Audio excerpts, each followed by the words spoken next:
गडचिरोली चिमूर लोकसभा मतदारसंघाचे नवनिर्वाचित खासदार डॉक्टर नामदेव किरसान यांनी निवडून आल्यापासून प्रथमच चंद्रपूर जिल्हा मुख्यालयात पत्रकार परिषद घेतली आहे। यावेळी बोलताना त्यांनी राज्य सरकारवर जोरदार टीका केली। केंद्र सरकारच्या योजनांची राज्य सरकारकडून प्रभावी अंमलबजावणी केली जात नसल्याचा आरोप त्यांनी केलाय। जलजीवन मिशन सारख्या महत्त्वाकांक्षी योजनांचीही योग्य अंमलबजावणी होत नाही। अनेक ठिकाणी पाण्याचे स्रोतच नाही अशा गावांमध्ये नळ पाणी पुरवठा योजना राबवली जात आहे। ते म्हणजे थेट जनतेची थट्टा आहे असे तीव्र शब्दात खासदार किरसान म्हणाले। ते पुढे म्हणाले की चंद्रपूर, गडचिरोली आणि गोंदिया जिल्ह्यातील नागरिक त्यांच्या विविध अडचणी घेऊन माझ्याकडे येतात। लोकप्रतिनिधी म्हणून मी आतापर्यंत प्रशासनाकडे हजारावर पत्रे दिली आहेत, मात्र एकाही पत्राला उत्तर मिळालं नाही। ही बाब अत्यंत दुःखद आहे। या ज्या योजना केंद्राच्या आहेत ह्या आमचं असं पाहिल्यानंतर असं लक्षात आलं की हे योजना ज्या पद्धतीनं राबवायला पाहिजे किंवा त्या योजनेचं उद्दिष्ट जे आहे ते उद्दिष्ट पूर्ण झालं पाहिजे ह्या हिशोबाने राबवल्या गेल्या पाहिजे, पण उद्दिष्टाकडे सपशेल दुर्लक्ष केलं जातं आणि फक्त फॉर्मॅलिटीज कंप्लीट केल्या जातात असं दिसून आलेलं आहे। आज जी चालू जी योजना आहे ती महत्वाची योजना जलजीवन मिशन ही महत्वाची योजना आहे की पिण्याच्या पाण्याच्या संबंधित ती आहे।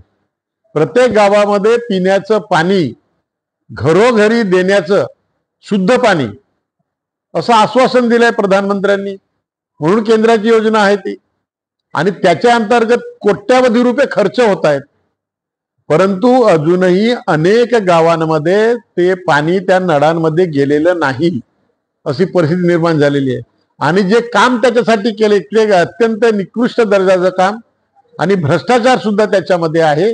जे रोड जे पाईपलाईन टाकण्यासाठी खोदून ठेवलेले आहेत ते रिपेअर केले नाही आणि अशा रीतीनं पावसाळ्यामध्ये त्या ठिकाणी लोकांना जाण्याची गैरसोय होणार आहे ज्याच्याकडे पण दुर्लक्ष करण्यात आलेलं आहे।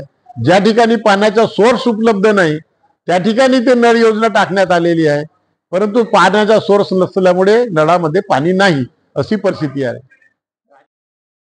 क्या आप इंटीरियर के बारे में सोच रहे हैं पर डिजाइन फाइनल नहीं कर पा रहे? होम इंटीरियर या ऑफिस इंटीरियर, किसी भी डिजाइन आइडिया को रियलिटी में कैसे बदले, आज हम ये जानेंगे इंडस्ट्री एक्सपर्ट्स से। हमारी कंपनी जो है डिजाइन ब्यूरो, उसमें interior designing, renovation, architectural design, landscaping end renovation, furnitures, ये सारे जॉब्स हमारे यहाँ होते हैं और पिछले 20 साल से हम लोग इस फील्ड में हैं।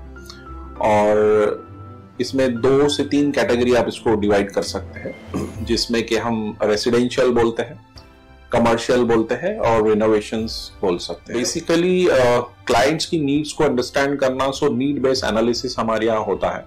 सो क्लाइंट्स के लिए हम लोग परफेक्ट इसलिए हो जाते हैं या हम उनके लिए दोबारा या किसी क्लाइंट्स के लिए हम चौथी बार काम कर रहे हैं because of their confidence with us, कि वो हमारे ऊपर रिलाई करते हैं। हम लोग अमित को पहले से ही जानते थे, तो उनको हमने बुला के उनको जो स्ट्रक्चर यहाँ पे ब्रिक्स वर्क चल रहा था तभी से उनको कांटेक्ट किया, उन्हीं को जगह दिखाई, उनको स्पेस डिजाइन करने के हिसाब से कांटेक्ट किया, उन्होंने डिजाइन बना के दिया काफी अच्छा।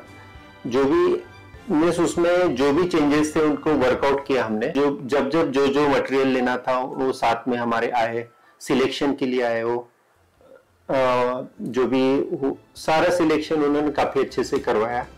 जो भी उसके बाद में जो एक्सपेक्ट था उससे ज्यादा बेटर ऑफिस उन्होंने बनवाया। बजट अगर आपका लिमिटेड है तो लिमिटेड बजट में भी आप एक अच्छा इंटीरियर कर सकते हैं, ये हमारा विश्वास है और हमारे क्लाइंट्स के लिए हम वही दे रहे हैं और उसी से हमारा क्लाइंटल बड़ा है। हर क्लाइंट की एक अलग स्टोरी होती है, उनका एक अलग रिक्वायरमेंट्स होता है। कई बार ये सारा मिस आउट हो जाता है, हम अपने डिजाइन उन पे लाते हैं, वो नहीं होना चाहिए। उनको क्या चाहिए वो हम डिलीवर कर सकते हैं, बस वो उनके बारे में हमको समझना पड़ेगा। तो हमारे इसमें हम एक ही बोलते हैं कि ड्रीम कम्स ट्रू। आप ड्रीम देख रहे हो, हम उनको फुलफिल करेंगे, वो हमारी रिस्पॉन्सिबिलिटी है।